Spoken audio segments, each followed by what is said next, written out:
Tips kumpul RM500,000 dalam masa 10 tahun dengan simpanan emas. Langkah pertama, daftar sebagai ahli public gold tanpa sebarang charge. Langkah kedua, simpan RM2,700 secara konsisten setiap bulan selama 10 tahun. Cukup 10 tahun, anda akan ada sekitar 500 gram emas dalam simpanan. Harga emas hari ini sekitar RM500 per gram. Bermakna nilai emas 500 gram adalah sekitar RM250,000. Sejarah harga emas 20 tahun menunjukkan kenaikan harga emas secara purata 10% setahun.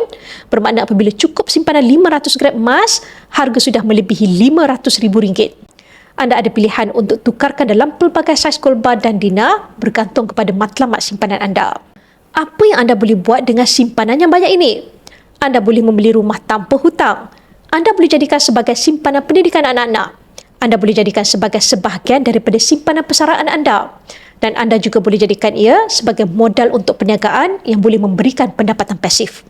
Untuk bermula, anda boleh rujuk pin video saya untuk 5 langkah daftar akaun public gold dan saya akan bimbing anda dalam langkah-langkah simpanan emas yang terbaik untuk anda.